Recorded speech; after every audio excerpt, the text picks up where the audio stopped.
Hello and welcome to Dialogue. The work has shifted from search and rescue to resettlement and reconstruction in Dingri County in southwest China's Xizang autonomous region after a magnitude 6.8 earthquake hit the region on Tuesday. So what is the situation now on the ground? What are the major challenges to save lives and keep people safe in these high altitude areas? And how are the central and the local governments helping to resettle the victims? Join us for our discussion today, live from Beijing. I'm Xu.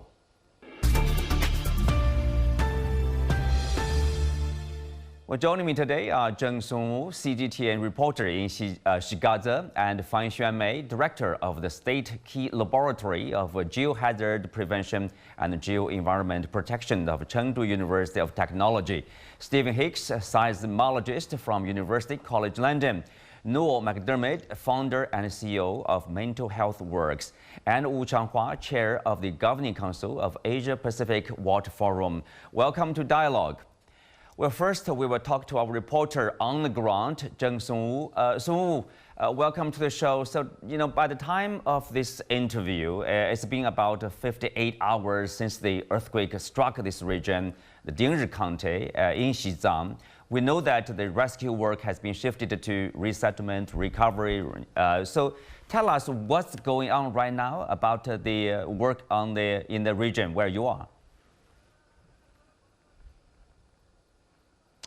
Well, thanks, Chengdu. Yeah, as you said earlier, the focus of the relief efforts following the earthquake has shifted to relocating affected people as well as post-disaster reconstruction, and also, but that doesn't mean that officials will stop searching and rescuing those who are still trapped. They will continue to make every effort to search and rescue those who are still trapped. And they will also provide a full medical treatment for the people who are injured and address heating needs during the winter nights, because now it's freezing cold, it's winter, and the altitude of the affected areas is about or over 5,000 meters above sea level. So it's very cold in overnight, and efforts will also be made to prevent secondary disasters and accelerate disaster assessment and post-earthquake building. And also a total of 337 injured individuals have been treated in different hospitals, both in Dingri County and Xigaze City, following the earthquake. And over these 246 have been discharged after receiving good treatment, while 91 still remain in the hospital. Mm-hmm. Well, so what about those survivors, whose homes have been destroyed by the earthquake, and how they are being taken care of? Behind you, I see the tents and probably some makeshift homes for them. And then, as you said, it's winter, freezing cold. How about the challenges in basically conducting those work? Well, actually, according to the officials today, 224 temporary shelters have been set and housing over 47 people. By the way, these shelters were built just in or near the safe places in the affected villages. And also, as you said that behind me, there are 18 temporary shelters, and we can see a lot of relief items, including noodles, rice, oil, everything they need, and also over 20,000 relief items allocated by the central government, including warm clothing, stoves, and quilts. Winter clothing arrived yesterday at the affected area, the epicenter. And also the Ministry of Finance as well as the Ministry of Emergency Management have urgently allocated 100 million yuan to support the rescue operations. So everything now seems going smoothly, and there's not big challenging, and everything will be okay. Well, last question, before you leave. You talk to the local people who are affected by the earthquake.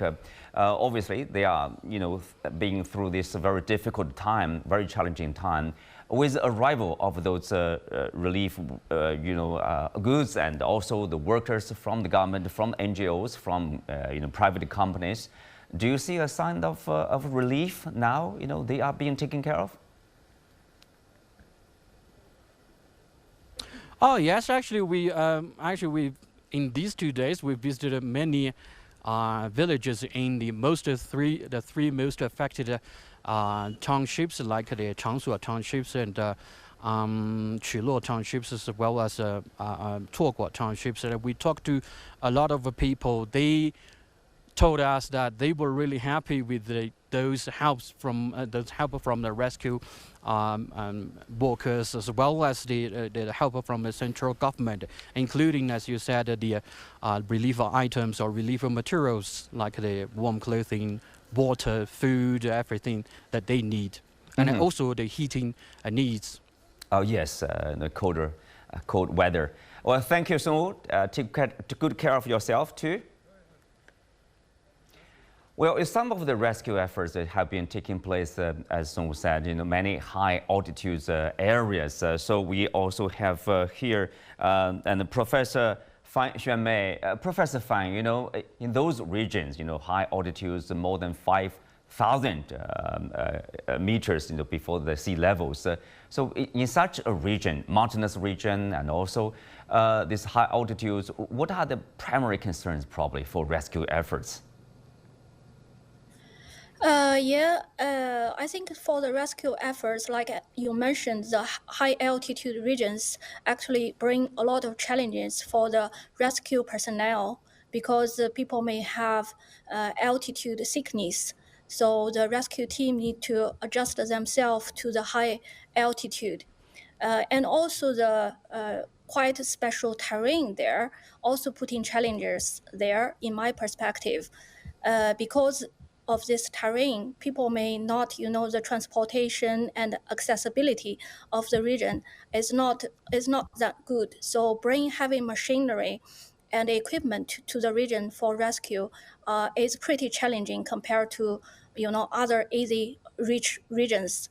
And thirdly, I think also due to the high altitude, the oxygen deficiency is quite serious problem. So apart from bringing heavy machine, carrying oxygen supplementation equipment is also very important to undergo altitude training to minimize the risk of altitude sickness.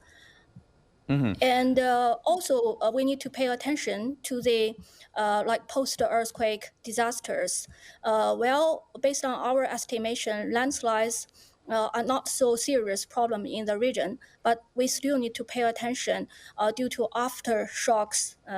There are many aftershocks in the field now, and also later on, when the temperature rising, it may cause, the glacier, because we found quite some glaciers in the earthquake, glacier lakes in the earthquake affected area. So due to the rising temperature and snow melting later on after the earthquake, the region may facing the problem of glacier lake outburst floods and ice rock avalanche, these kind of problems. So the rescue team, in my perspective, should avoid these high risk areas and should pay attention to the monitoring of slopes stability and landslides, this kind of problem. It's like a more secondary hazard there. So Stephen, from your point of view, how do you look at those challenges in such a region? And we know that the earthquake is about like 60 kilometers from not that far from the highest mountain, Himalaya there. So obviously it's a very remote region. What are the challenges do you see? Yeah, I think probably from my point of view, I think landslides are one of the most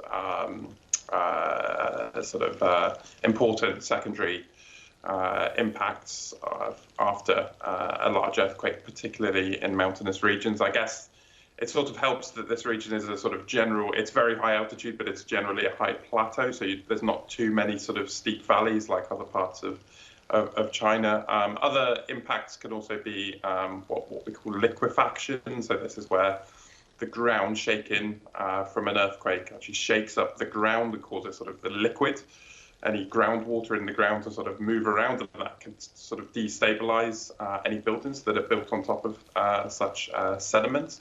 So that can also be another impact, but certainly the level of ground shaking during the actual earthquake itself was very, very high. It was sort of level 9 out of 10 on a common sort of international scale. So it's very, very strong shaking. Very strong shaking, and of course, all the more important for the speedy rescue work there. Changhua, we know if you look at this, numbers available for us on January 9th, that means today, Beijing time, over 500 affected residents have been relocated to 187. Resettlement sites, 3,700 tents being set up. And communications, roads, electricity have been fundamentally restored in the region. How do you look at this so far? I mean, 3 days, the recovery, the rescue efforts, search and rescue efforts, and recovery efforts, resettlement efforts here? Yeah, first of all, I do want to, send my condolences to the losses of lives of those families in that region due to the earth disaster. If you look at the response, and I think it's fair to say it's a very impressive deployment of the emergency response and the management system. And, shortly after the occurrence of the earthquake, and the emergency response system being pretty much mobilized from the highest level. Of course, the top leadership started paying really, close attention to that, providing very clear guidance in terms of priority to search, rescue, people and suffering this disaster. And we have a vice premier literally sent on site overseeing the whole process of the rescuing, emergency response process there as well. Then if you look at all the resources mobilized in terms of money, materials, equipment, machinery, everything, just imagining, yes, probably they are more standardized sort of emergency response and management deployment, the system deployment, but you have to put that against the backdrop as we're discussing here today in terms of the extreme weather events there. It's the winter freezing cold temperature, it could be 18 degrees, Celsius below zero at night. And of course, it's pretty much a high altitude. About a month ago, I happened to be so closer to that area. So I experienced personally how challenging it could be to your health, literally. And but somehow the government so far has managed to really put mobilize all the resources possible in terms of people, equipment, the system, and putting together an impressive rescue plan.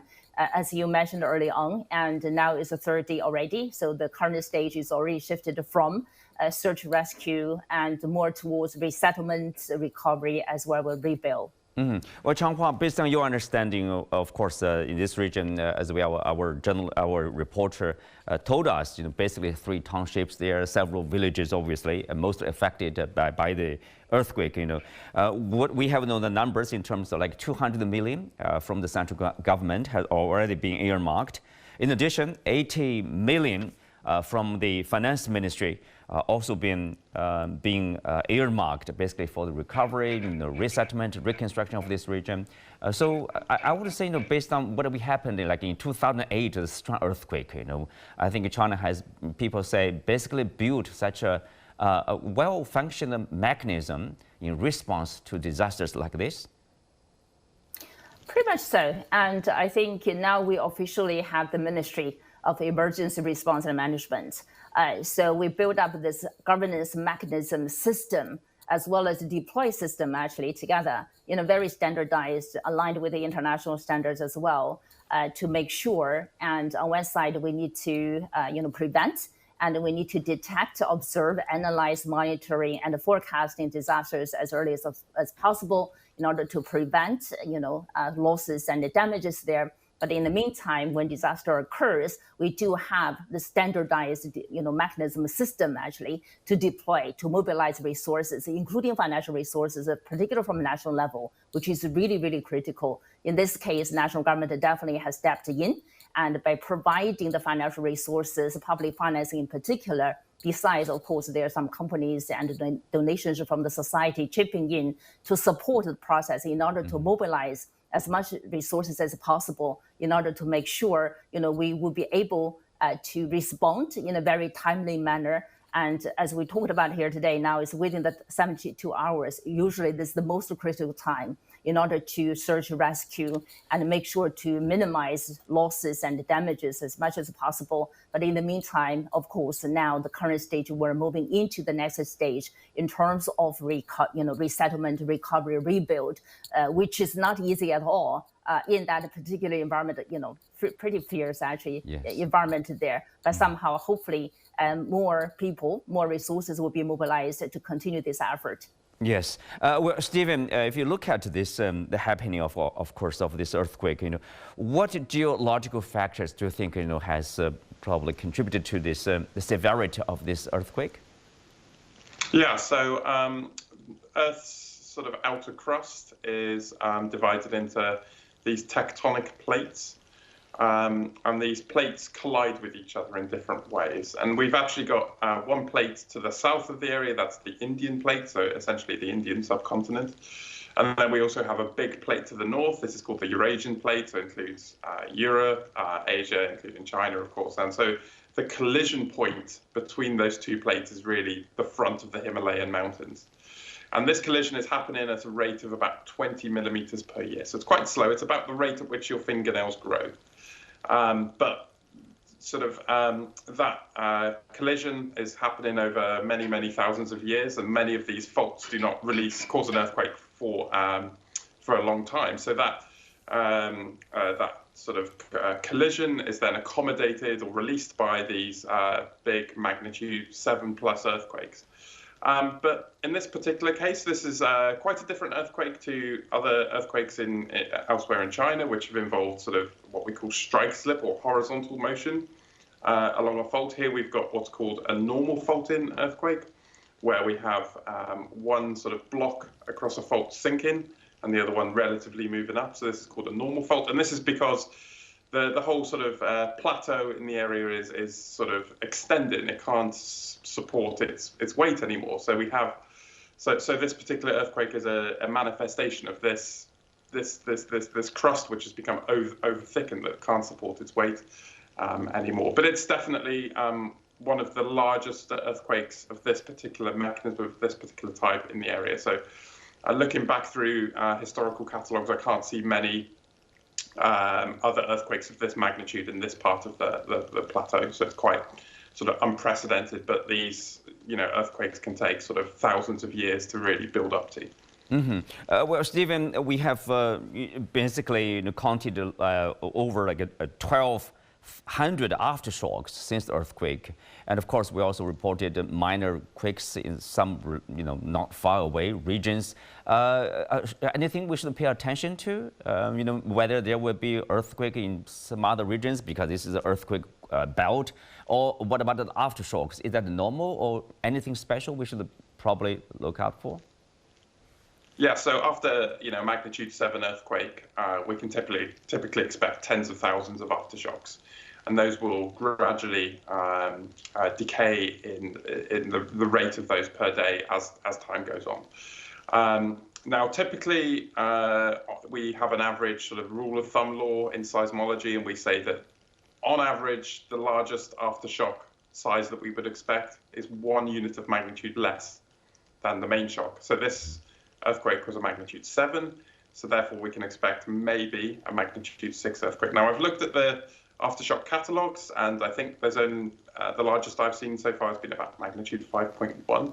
So you could say maybe there's a chance of a larger aftershock, but the problem is many earthquakes do not obey these simple sort of rules. So it's something to be aware of, but hopefully organizations are forecasting the probability of that sort of slightly larger aftershock, but the probability of that will certainly decay off in time. Think about these more distant earthquakes. Obviously, the whole sort of Western China region is very tectonically active. There's lots of these active faults. So I would say these other earthquakes that you've mentioned elsewhere, sort of 500 or more kilometers away, they're likely to have occurred on faults that have already been stressed, but maybe the ground shaking from this earthquake, this magnitude 7 earthquake, might have triggered those faults to release those earthquakes. So it might have brought them slightly closer to happening, although they were probably going to happen at some point anyway. We wouldn't call those aftershocks, but sort of this distant triggering of earthquakes along more distant faults can sometimes be seen after large earthquakes. All right. And Professor Fan, we know that your team has done research on the potential landslide that could be triggered by the earthquake. Tell us, you mentioned that earlier. What about more about that? What's your conclusion? Yes, thank you for your interest in our work. Yes, we have actually developed an AI-based model for predicting earthquake-triggered landslides based on historical data from about 49 historical earthquakes globally. So this model, basically what the model can do is it can help us quickly predict the spatial distribution of earthquake-triggered landslides, and it can provide results very quickly in a few minutes after earthquake. So for this Dingri earthquake, my team and our laboratory, we predicted possible landslides within 200 kilometers from the epicenter. And the results and our conclusion show a very low chance of large-scale landslides in the region. I think Stephen just mentioned the area actually on the plateau, so it's quite not really rugged terrain like in the other parts of the China, like in the margins of the Tibetan Plateau. So this is part of the reason why there are not so many large-scale landslides. And the other reason is the relatively high risk areas in the remote mountainous regions, which are actually far from the residential area. So the chance of direct damage to the people are quite low. And we also checked the latest satellite imagery after the earthquake and found no evidence of large landslides, which actually align very well with our model prediction results. Like I mentioned previously, however, there are no direct landslide damage, but there are dozens of small glacier lakes in the earthquake-affected area. So while there is no sign of immediately damage to these lakes, but rising temperature and snow melting may raising the risk in the future. So my suggestion is we need to pay attention, especially local authority need to pay attention to such kind of secondary geological hazards. So Noel, we know that the survivors of the earthquake-hit area, have certainly gone through tough times. Could be loss of, family members. Of course, could be suffering directly for themselves. Anything we need to pay attention to during the process of recovery, of assistance, in addition to, of course, setting up the tent or rebuilding of their homes there? So fundamentally, what's been taken away in events like this is a sense of safety, and all human beings need a sense of safety. So the sooner we can bring that sense in, the better. And it sounds like the response so far has been absolutely tremendous. And the fact of seeing people coming in with resources to help will be significant in terms of ameliorating the psychological trauma. Obviously, people will have responses to this event, which are perfectly normal, and they will have anxiety, fear, maybe some panic, maybe some depression, maybe issues around sleeping, and we're not sure whether that's because it's cold or because of psychological issues, issues around food, outlook on life. All these things are normal parts of processing tremendously frightening events, and we shouldn't turn them into necessarily problems. That's just what we do. With a community like this, I'm a mountaineer. I've been in mountains all my life. and I'm well acquainted with mountainous communities. And this type of community high up in the mountains, they know where they live, and the community resilience is quite strong. So if you were to have this type of event in, say, a major city where people don't have this response to a hostile environment already as part of their culture, you would be talking about something slightly different. So I'd expect in the local communities there to be quite a lot of cohesion, a lot of support, a lot of community spirit as well, which is a very strong resilience factor in these situations. One of my colleagues has already talked about the impact of newcomers to the region having to acclimatise. And I think often we forget the rescuers and the psychological and physiological impacts upon the rescuers.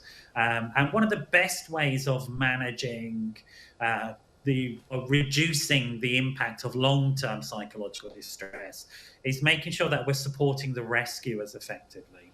So what we know from research and previous experience is the frontline, the first responder professionals, if we give them support, they're more able to support the direct victims. And in this case, I think, as a mountaineer, I would say that, and also as psychologically informed, that things like oxygen deprivation will be a significant part of the cognitive functioning of the rescuers. Yes. And that really needs to be looked at as a practical issue, because it does take a couple of weeks to acclimatise to somewhere like 5,000 metres. It doesn't happen overnight. The body doesn't. And there are definite impacts upon cognitive functioning because of that oxygen starvation, and the psychological responses of the rescuers will be affected by that. Not necessarily those that live in the area. And so the immediate thing is just really to try and, as much as possible, to project to the local community, we've got this, we're going to look after you, we're going to get through this, and empower them with knowledge. And I think our seismologist expert, Stephen, has pointed out there'll be aftershocks. And we need to tell people that's normal, because obviously they'll be activated. Who should do the work? And they think, oh, another one. Oh my God, here's another one. And if we give people that knowledge and empower them, so this is just the normal process, and all of these are just normal processes, and as much as possible, encourage people to understand that rather than reinforce their fear reactions. Well, of course, thank you, Noel there. And some related question that meant lastly for Changhua, if you look at the media, there are, I guess, mostly for the lack of information or lack of knowledge about the region. Some media are questioning about the earthquake, saying that, the collapse of the house is, because they are already very old, very dilapidated. So they are questioning the effectiveness of the Chinese poverty alleviation. Changhua, what's your response to that? Well, we are living in an age of misinformation and disinformation. So things like that probably to most people are not surprising anymore. There are many people out there, including media, mainstream media as well as social media, domestic, internationally, because they don't have adequate information and knowledge and the data. Somehow they would maybe capturing whatever sort of information or data, then extrapolating their story, forming their narrative, stuff like that. So that's pretty much, unfortunately, the norm of the day. And I think facts are facts, and we have to respect the facts. This is a really unfortunate situation that the people in that region are suffering from such a devastating earthquake disasters. They are bearing their losses and the costs there. And the government, the whole society are pretty much mobilizing all the resources possible to support and to help minimize the cost and the suffering there. I think that's pretty much the focus of the day, rather than being distracted by different sort of misinformation, different disinformation sort of stories out there. One thing I do want to emphasize there, we do need to learn from the lessons to say, yes, we are delivering impressive deployment of emergency response, but what's lacking, we do need to figure out. Okay, with that, we come to the end of today's show. Many thanks to our guests. You can also find us on the CGTN app on YouTube. I'm Chengdu. Thanks for being with us. See you next time.